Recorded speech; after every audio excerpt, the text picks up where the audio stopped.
pyetja radhës, Asalamu alaikum, hoxhë nderuar, e përmendet në hutbën e xumos se kur njeriu të shtit është obligim të thotë elhamdulillah. A lejohet që kjo të thuhet edhe gjatë namazit kur njeriu të shtit, Allahu ju shpërblet me të mira.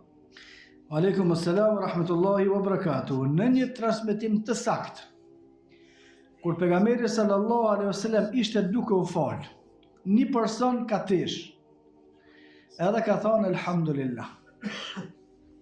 Ai tjetri që ka pas afër, duke qenë namaz, i ka thonë yarhamukallah. Masi u kry namazi, pejgamberi sallallahu alaihi wasallam që i ka thonë yarhamukallah, i ka thonë herave tjera mos i thuj atij që të shtit e që thotë elhamdulillah yarhamukallah.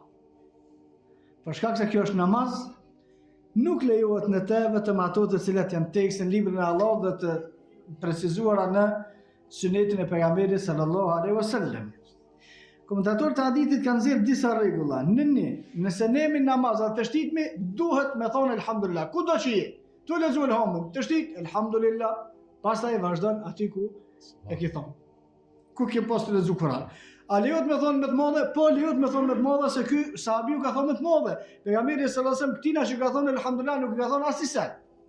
Veç këtina që ka kthyer pastaj e ka thonë ti nuk duhesh me akthy se tash kjo është namaz dhe nuk lejohet me fol namaz çet fjalë. Për këto hadithi është i saktë kur të shtit njëri namaz për veti duhet me thonë elhamdulillah, ata të cilët janë me të namaz nuk duhet me i thonë yarhamukallah derisa të përfundon namazi, pastaj në përfundim namazit janë të lirë, wallahu a'lam.